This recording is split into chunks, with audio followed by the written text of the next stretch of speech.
जिसका हृदय पिघले नहीं वो श्मशान है। तदश्मशानम हृदयम बतेदम जद गृह्यमाण हरिनामधेहि। तो क्या हो, अगर श्मशान नहीं है तो न विक्रियेताथ जदा विकारो नेत्रे जलम गात्र रुहेषु हर्षः। जिसको भगवान का नाम लेते हुए, भगवान का गुणानुवाद सुनते हुए, बोलते हुए जिसके रोमांच न हो जाए, हृदय पिघले नहीं, आंखों से अश्रुपात न हो,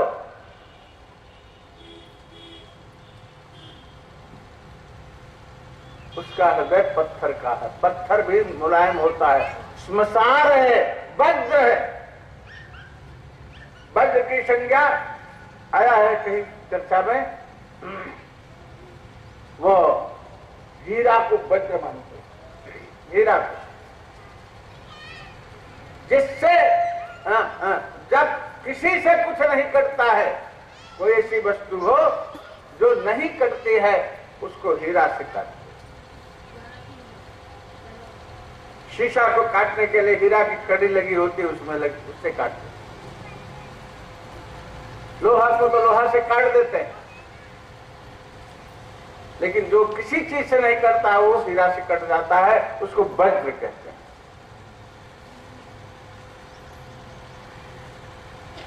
कहती है रुक्मिणी महारानी, द्वारिकाधीश प्रभु आपके भाग को शिशुपाल रूप सियार न ले जाए। जैसे सिंह के भाग को सियार ले ले, तो ऐसे आपके भाग को, जो आपका भाग मैं हूं, वो न ले जा सके शिशुपाल। भगवान भी वहां से संदेश पाते हैं और ब्राह्मण के साथ ही कुंदिनपुर को, विदर्भ देश को प्रस्थान कर देते हैं। और सवेरा हुआ, देखा बलराम जी ने श्री कृष्ण नहीं है, पूछा पाछा पता लगाया तो बलराम जी भी पूरी यादवी सेना लेकर के पीछे से चल पड़े। वो भी आते हैं।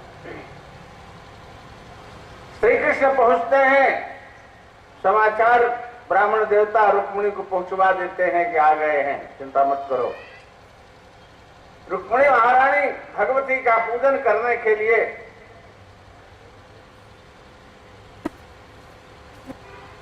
गौरी मंदिर जाते हैं, देवी मंदिर जाती हैं। नारायण रुकुंडनपुर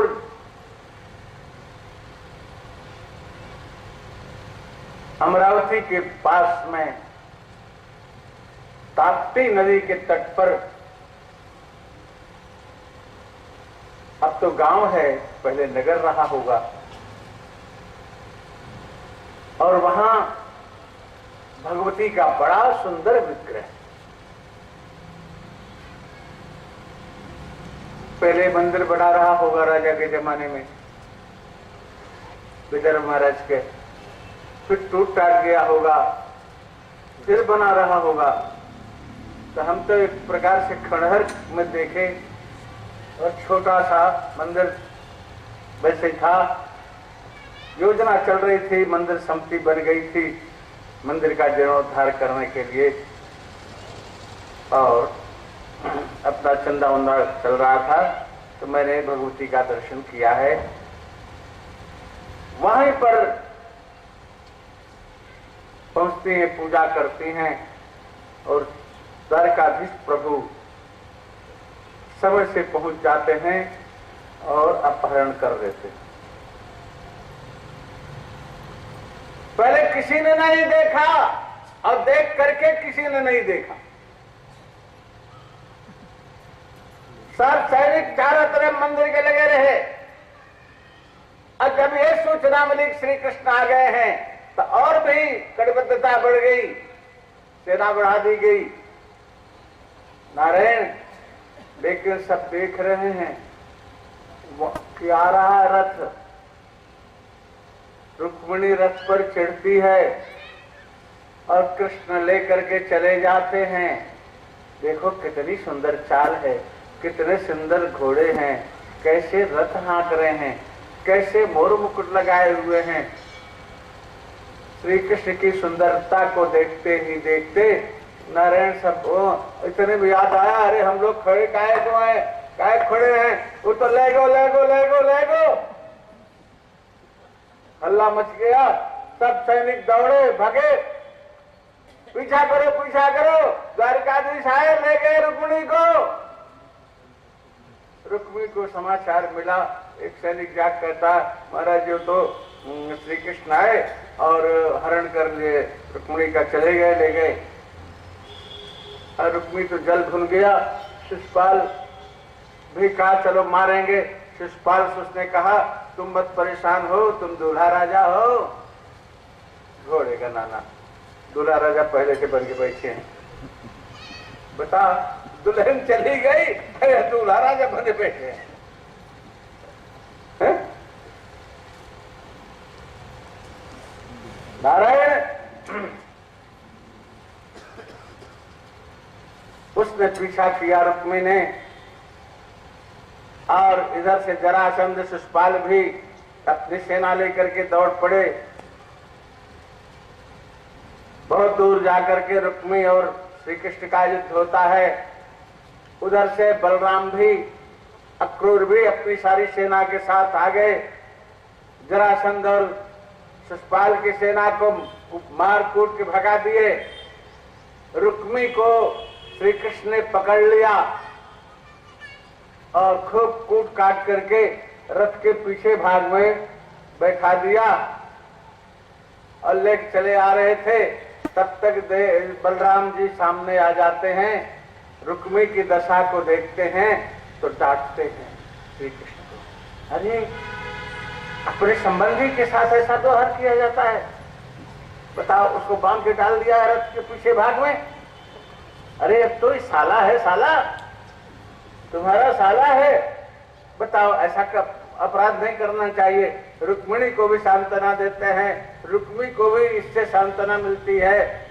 कहा छोड़ो छोड़ो छोड़ो छोड़ो, छोड़ दिया और कहा भैया देखो आपस में ऐसा नहीं होना चाहिए, आपस में हो गया ये ठीक नहीं हुआ, अब आप जाओ आनंद से रहो। रुक्मिणी बेचारा अब क्या करे, प्रतिज्ञा करके चला था जब तक रुक्मिणी को नहीं लौटा के लाएंगे कुंडिनपुर में प्रवेश नहीं करेंगे। अब क्या करे राम, नहीं इधर का हुआ तो इधर कहाँ जाए।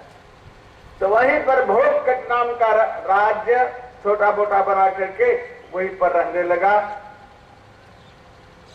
इधर श्री कृष्ण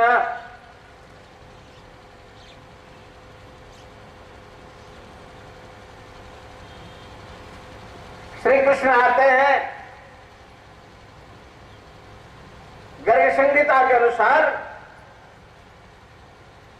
विवाह उत्सव करते हैं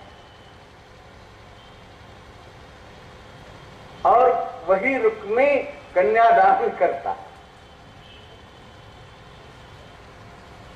और उस विवाह उत्सव में ब्रजवासियों को भी बुलाया। ब्रजवासी ब्रह्मवैवर्त में भी है इसकी चर्चा।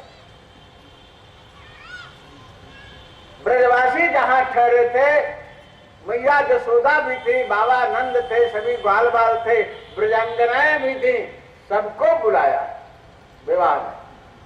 2 बार बुलाया।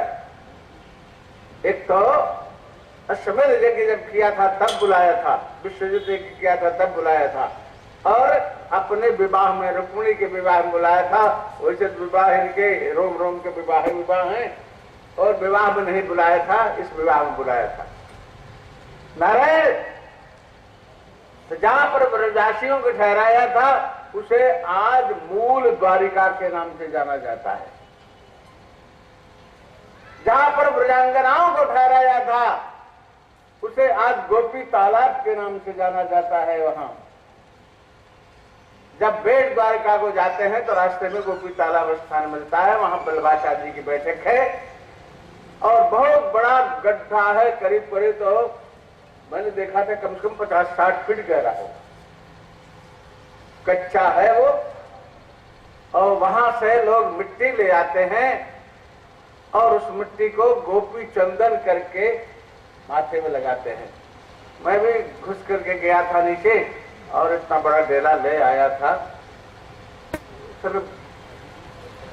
हाजी, अच्छा, हाँ अभी भी लोग लेते हैं, वहीं से लेते हैं गोपी चंदन, उसे कहता है, और ले आकर के थोड़ा बहुत, बाकी यहाँ खड़िया मिट्टी मिला करके और उसको ऐसे पासा बना करके बेचते हैं लोग। नारायण, तो वहां ऐसा हुआ था। और फिर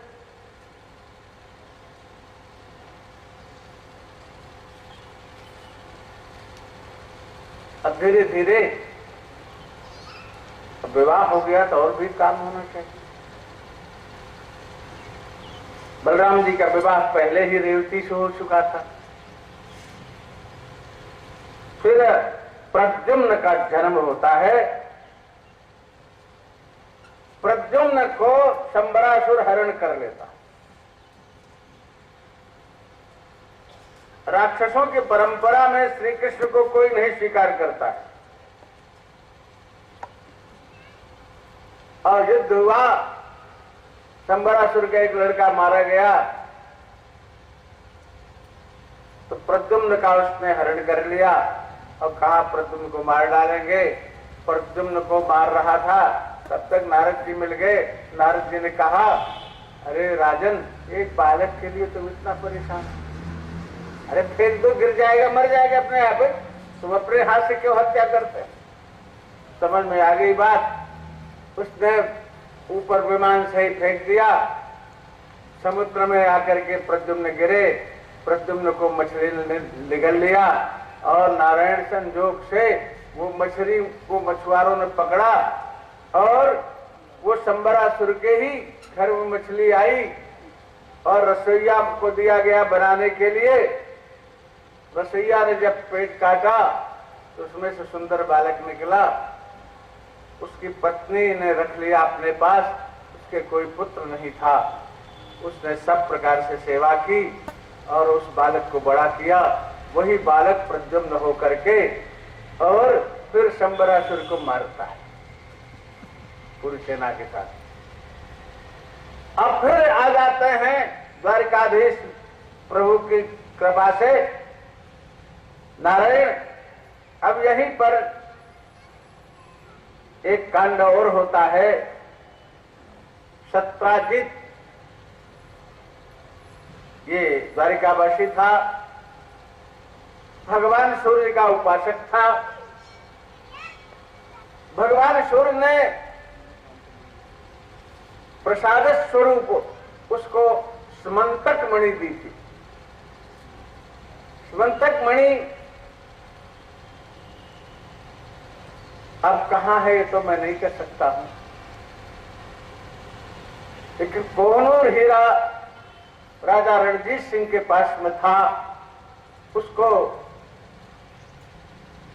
उससे छीन करके अंग्रेजों ने अपहरण करके उसको इंग्लैंड ले जा करके रखा था और उसका 2 टुकड़ा किया।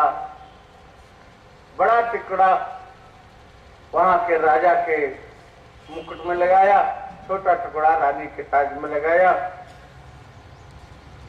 मैंने सुना था स्वतंत्रता के बाद तख्त ताउस और स्मंतक मणि के लिए, कोहनूर हीरे के लिए भारत सरकार प्रयास कर रही है, वापस आना चाहिए क्योंकि उसका पता है।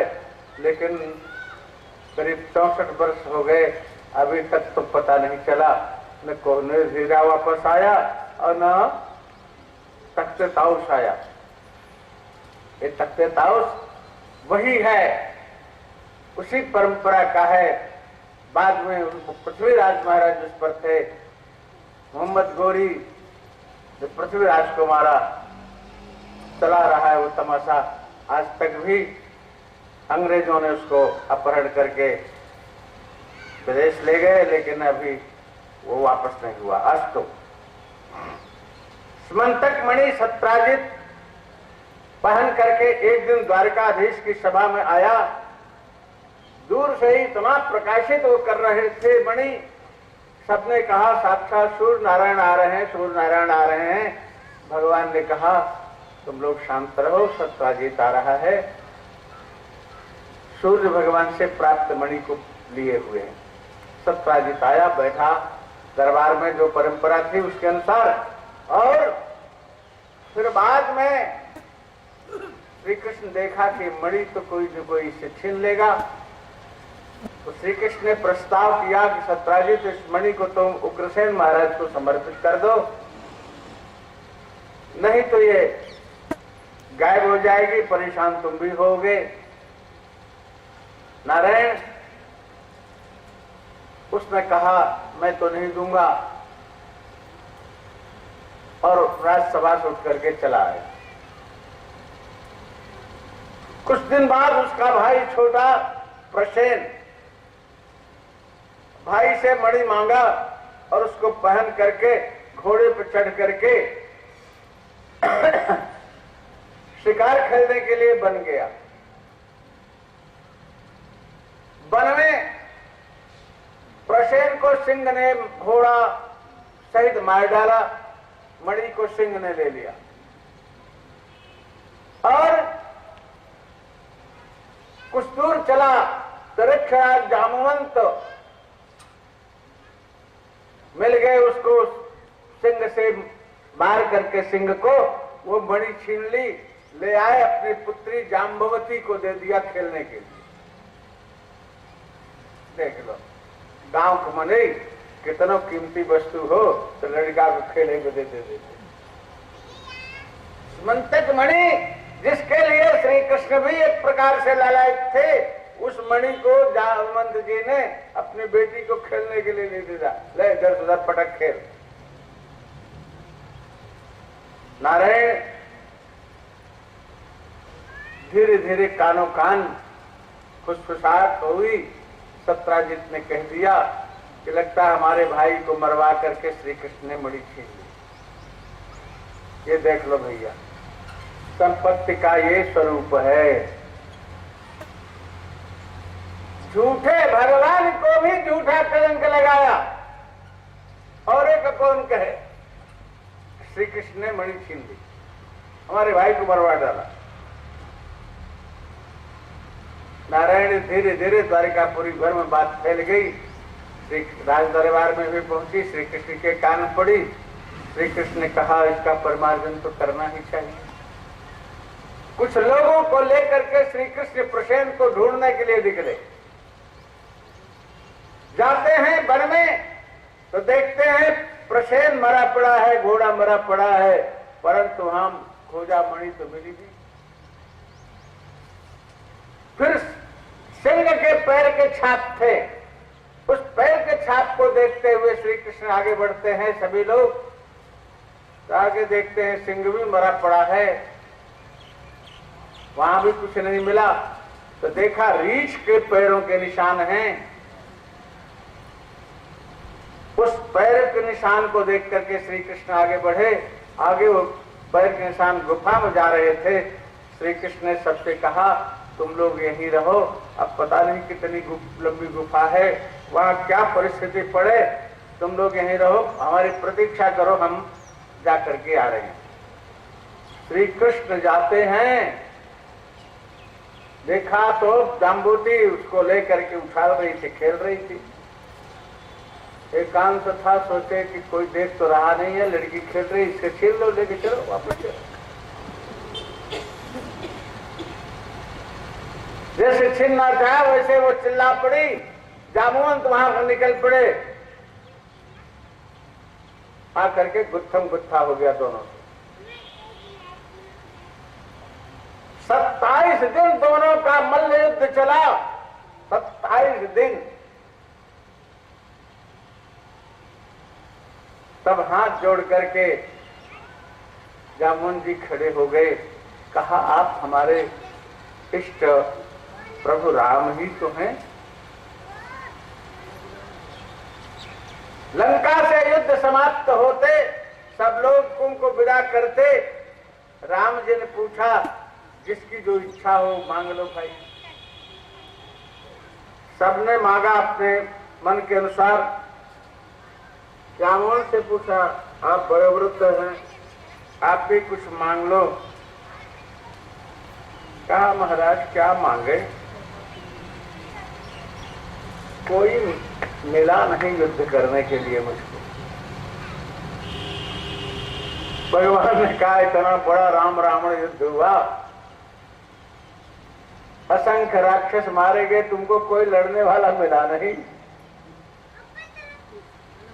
कहा, नहीं प्रभु, दो चार हाथ करने को नहीं मिला तो क्या लड़ाई की? कहा, अच्छा ठीक है, अब आप प्रतीक्षा करो, द्वापर के अंत में हम श्री कृष्ण अवतार लेकर के अब तुम्हारी इस इच्छा की पूर्ति करेंगे। तो वही 27 दिन तक अहर्निश मल्ल युद्ध चलता रहा, श्री कृष्ण का और जामवंत का। 28वें दिन नारायण जामवंत जी ने कहा, आप राम प्रभु हैं, अगर वही हैं तो हमको उस रूप में दर्शन दें तो मुझे विश्वास। फिर भगवान श्री कृष्ण राम रूप में दर्शन देते हैं। दर्शन देने के बाद फिर अपने स्वरूप में आ जाते हैं।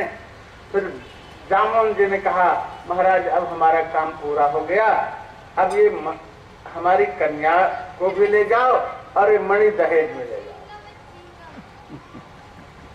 कन्या का विवाह कर दिया। कहा, हम निश्चिंत है, हम जब चाहे तब अपने धाम को जाएंगे, आप ले जाओ कन्या को भी और मणि को दहेज में ले जाओ। वहां से आते हैं, श्री कृष्ण विवाह करके, दूसरा विवाह है हो इनका है?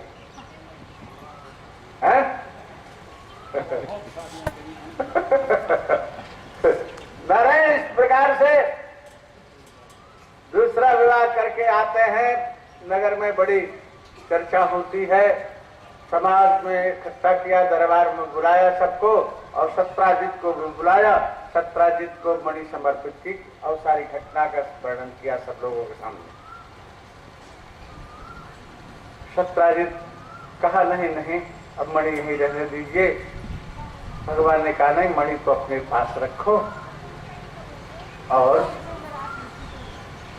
कम से कम अब सत्राजित बहुत शर्माता है कि मैंने झूठा ही कलंक लगाया श्री कृष्ण के प्रति।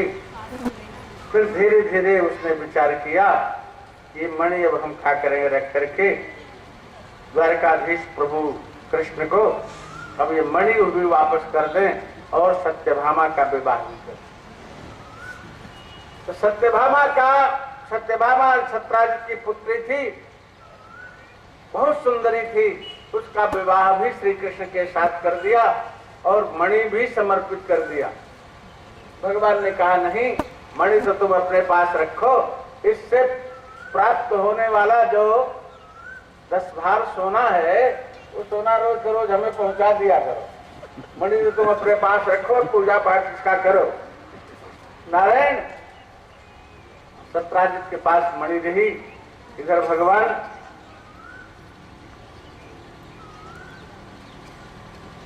विचार करते हैं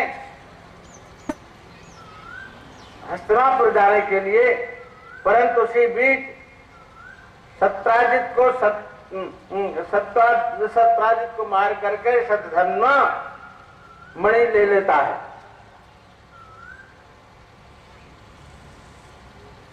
हरण कर लेता है और सत्राजित को मार डालता है। अब क्रूर भी उसमें सहयोगी थे और भागे दोनों ले दे करके। नारायण भगवान सत्यभामा के कहने से जाते हैं और शतधन्वा को मारते हैं। बलराम भी साथ में थे और मणि तो अक्रूर जी ले लिए। सत्राजित के पास, शतधन्वा के पास कुछ नहीं था। अब चले गए अक्रूर जी काशी और शतधन्वा को मारा श्री कृष्ण ने। ढूंढा, मणि तो मिली नहीं। बलराम जी ने पूछा, मणि कहाँ है, मणि कहाँ है? श्री कृष्ण ने कहा, मणि नहीं मिली।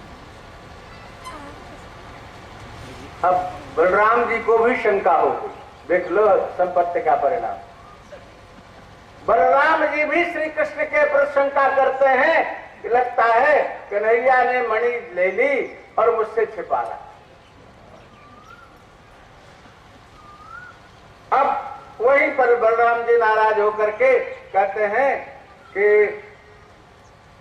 ये मिथिला राज्य के उस समय के राजा हमारे भक्त हैं, हम वहां जा रहे हैं, तुम द्वारिका जाओ। नाराज होकर के मन ही मन हो, ऊपर से तो नहीं व्यक्त किया लेकिन भीतर से नाराज हो। नारायण वहां से आते हैं भगवान कृष्ण द्वारिका, तो इधर अक्रूर जी महाराज पूर्व काशी में आज इनकी तूती बोल रही थी, अब 10 भार सोना नित्य जहां मिले तो क्या करें वो, खूब यज्ञ कर रहे हैं, दान कर रहे हैं। अक्रूर जी के दान की महिमा का धीरे धीरे प्रचार द्वारिका तक हो गया। श्री कृष्ण वहां से जाते हैं, कहे काका मणि तो दे दियो।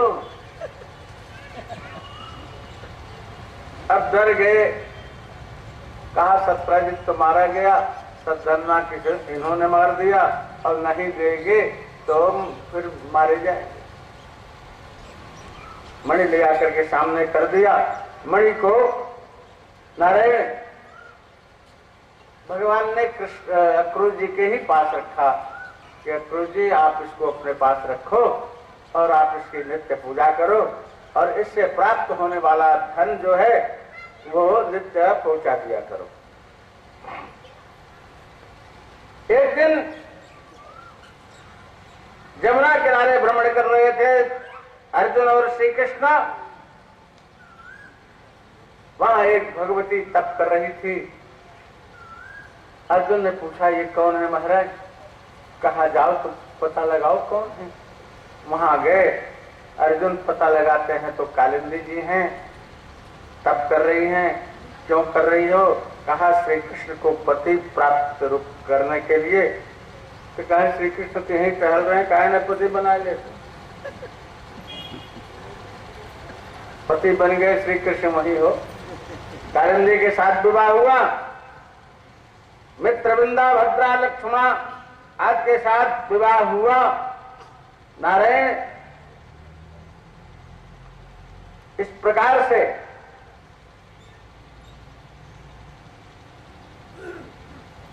मुर नाम राक्षस का वध किया। मुर के वध के बाद भौमासुर का वध करते हैं। भौमासुर का, भौमासुर ने 1,00,000 कन्याओं का विवाह करने का एक साथ निश्चय किया और हर राज्य की कन्याओं का हरण करके अपने ले आकर के कारागार में बंद कर दिया था कि अगर 1,00,000 कन्याएं जब सब हो जाएंगी तो उनके साथ इकट्ठे विवाह करूंगा। दुष्ट तो था ही, उसका भगवान ने कल्याण किया। ये तो शिष्ट और दुष्ट दोनों का कल्याण करते हैं। और भौमासुर को मारने के बाद उसके कारागार से 16,100 कन्याओं को मुक्त किया। अब कहां जाएं वे?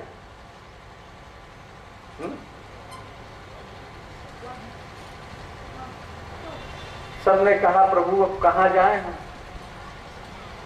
न इधर की हुई न उधर की हुई, अब हमें कौन स्वीकार करेगा, ना माता पिता और पति था नहीं कोई। भगवान श्री कृष्ण ने कहा चिंता मत करो, तुम सब सब चलो द्वारिका। भगवान श्री कृष्ण ने उन कन्याओं का पाणी ग्रहण द्वारिका में आकर के किया और सबके लिए एक एक महल दे दिया, सारी व्यवस्था कर दी, खाओ पियो पड़े रहो, आराम से भगवान का भजन करो।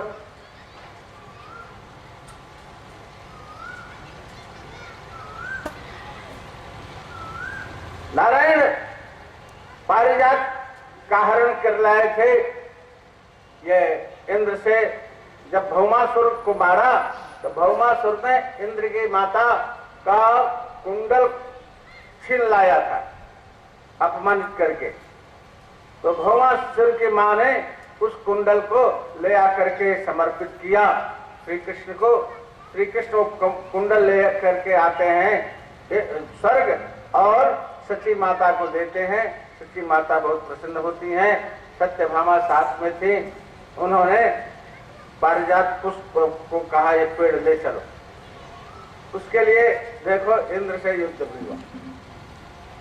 अंत में सची माता ही सुलह कराती हैं कि जाने दो, वृक्ष दे दो और पूजा संपन्न करके वापस आ जाएगा वृक्ष। ऐसा ही हुआ। नारायण पारिजात हरण हुआ।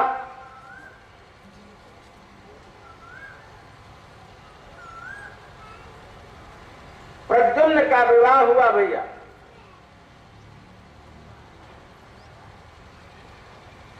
प्रद्युम्न वहां से सती को लेकर आ गए थे। उनका विवाह हुआ, उनके पुत्र हुआ, अनिरुद्ध हुए। अनिरुद्ध को बाणासुर के यहाँ हरण हो गया। चित्रलेखा ने हरण कर लिया था। और नारायण अनिरुद्ध वहां गए तो उषा और अनिरुद्ध दोनों साथ रहते थे। बाणासुर को पता चला और नारायण तो बाणासुर ने अनिरुद्ध को जेल में डाल दिया।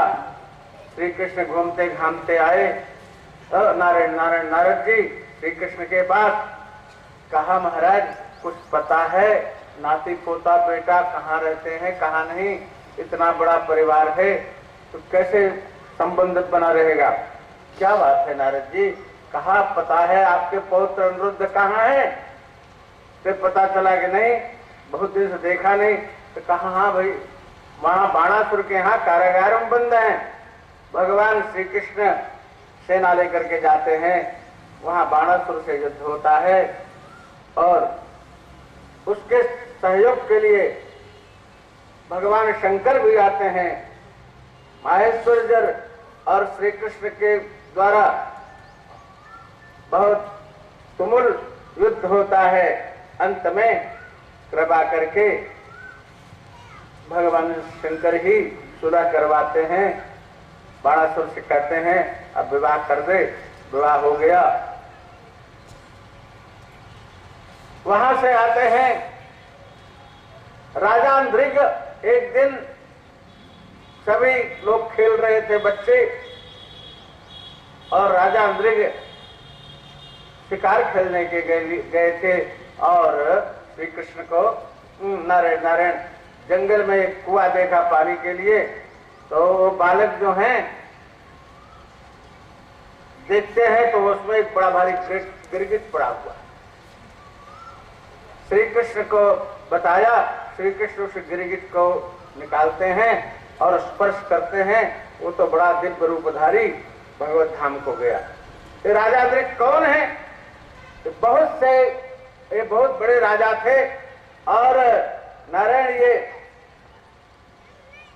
गोदान बहुत करते।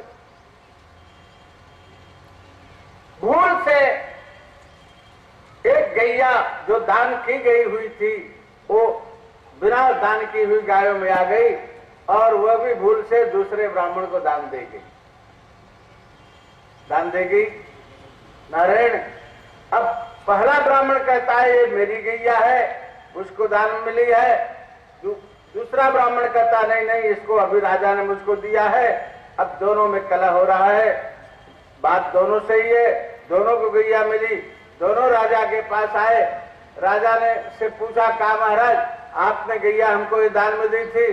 राजा मोड़ी उठाते हैं हाँ। दूसरा कहता है उसके लिए भी मोड़ी उठाते हैं हाँ। दोनों से प्रार्थना किया महाराज एक के बदले 10-10 ले लो, 100-100 ले लो, एक छोड़ दो एक ले लो। कहा ना जो हमको दान मिले हम वही ले। अंत में दोनों ने मिलकर श्राप किया कि अंधृग के सरीखे गिरगिट के सरीखे तुम मूड़ी हिलाते हो तो जाओ तुम गिरगिट हो जाओ। तो उसी गिरगिट रूप राजा अंधृग का भगवान के द्वारा उद्धार हुआ। नारायण बलराम जी ब्रज मंडल जाते हैं और वहां पर उन्हें महाराज की कल्पना हुई तो महाराज करने के लिए सबको बुलाते हैं। सब तो आए लेकिन जमुना जी नहीं आई, तो जमुना जी को घर से खींच करके बुलाया और महाराज संपन्न किया। नारायण, उसी समय एक राजा अपने को श्री कृष्ण कह रहा था, पौंड्रक। पौंड्रक नाम का राजा, जो मिर्जापुर का राजा था। पहले इसका नाम कुछ और रहा होगा। नारायण अपने को वासुदेव कहता था। द्वारिकाधीश तो थे ही, ये अपने को नकली वासुदेव कहता था। काशीराज महाराज इसके सहयोगी थे। अंत में श्री कृष्ण आते हैं, दोनों का उद्धार करते हैं।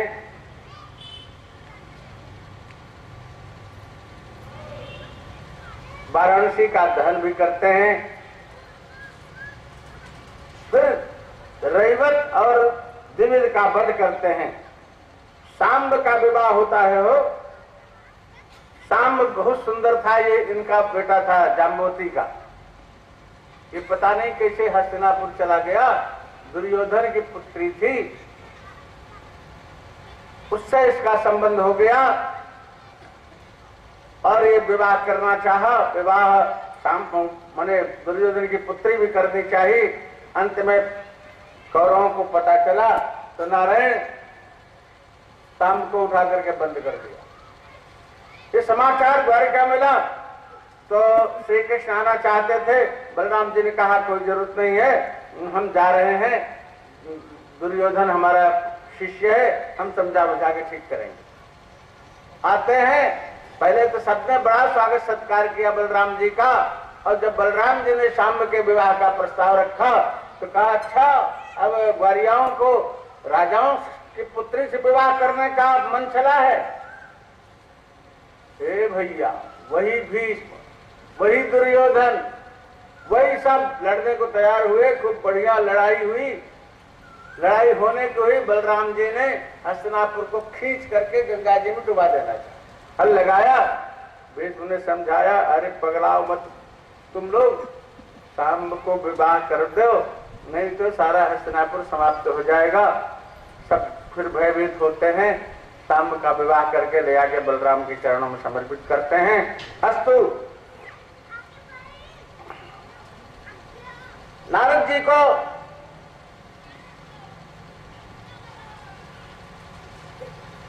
नारद जी के मन में एक दिन हुआ, इतना बड़ा लंबा परिवार है, 16,108 रानियां हैं, सबसे 10-10 पुत्र हैं, कि कैसे सबके साथ संबंध बनाते हैं, रहते हैं। तो नारद जी जाकर के देखते हैं, कहीं संध्या कर रहे हैं, कहीं भ्रमण कर रहे हैं, कहीं पुष्प चयन कर रहे हैं, कहीं ठाकुर जी की सेवा कर रहे हैं, कहीं लड़कों को नहला धुला रहे हैं, कहीं लड़कों को खिला पिला रहे हैं। इस प्रकार से नारद जी भगवान का दर्शन करते हैं। उसके बाद एक दिन दो जगह से संवाद आया राज दरबार में। एक तो हस्तिनापुर से समाचार आया, नारायण नारायण, हस्तिनापुर का इंद्रप्रस्थ से। इंद्रप्रस्थ बन चुका था। दुर्योधन हस्तिनापुर में रहा धृतराष्ट्र के साथ, और महाराज युधिष्ठिर इंद्रप्रस्थ के राजा हो गए थे। इंद्रप्रस्थ बनने के बाद युधिष्ठिर के मन में आया राजसूय यज्ञ करने के लिए। तो राजसूय यज्ञ का निमंत्रण श्री कृष्ण को भेजा गया, पधारिए महाराज। अगर जरासंध ने 100 राजाओं को बंद करने की सोच रहा था, उसमें शायद 80 के आसपास राजा बंद थे, और ये था कि जब पूरे हो जाएंगे सबको इकट्ठे मारेंगे, जरासंध ने सोचा था। उनका समाचार आया कि महाराज इस प्रकार से हम लोग बंदी हैं, आप मेरी रक्षा करो, आप मुझे कारागार से मुक्त कराओ। तब पहले कहां जाए? तो उद्धव जी से परामर्श करके इंद्रप्रस्थ जाते हैं। सोचा कि इंद्रप्रस्थ में जाएंगे तो राजसूय यज्ञ होगा, उसके लिए दिग्विजय होगा, उसमें अपने आप ही मारा जाएगा। हम काहे बवाल बोलने सीधे।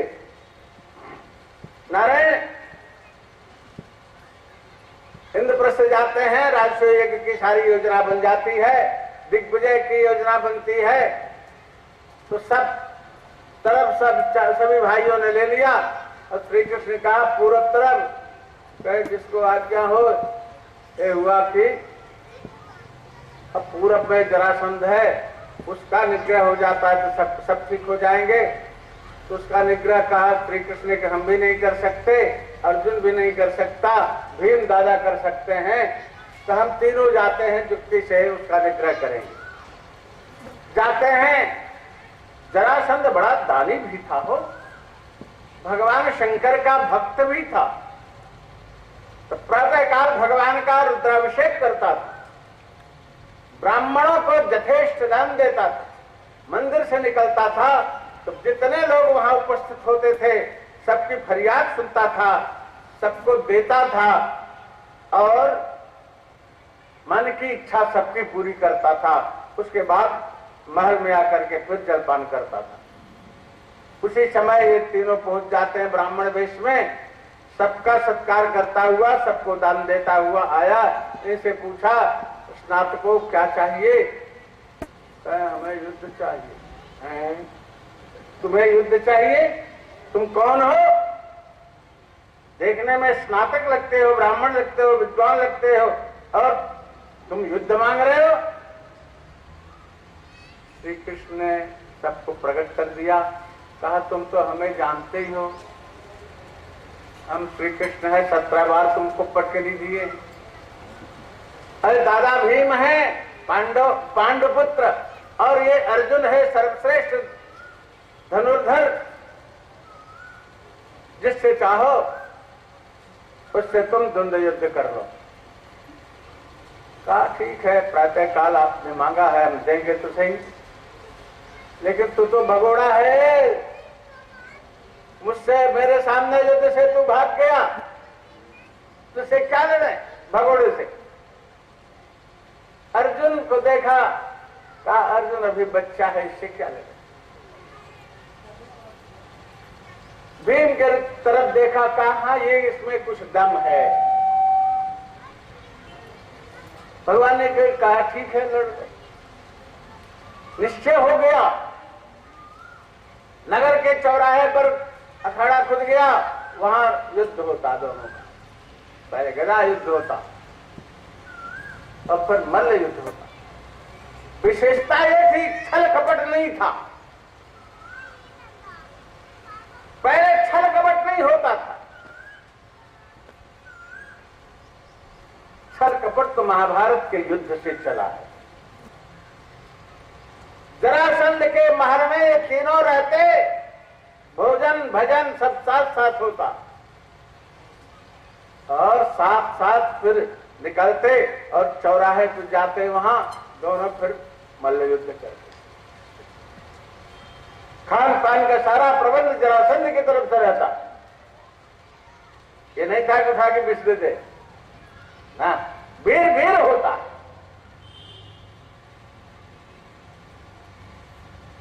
धीरे धीरे भीम की नस नस ढीली पड़ गई। श्री कृष्ण से कहा, श्री कृष्ण ये तो मरेगा नहीं।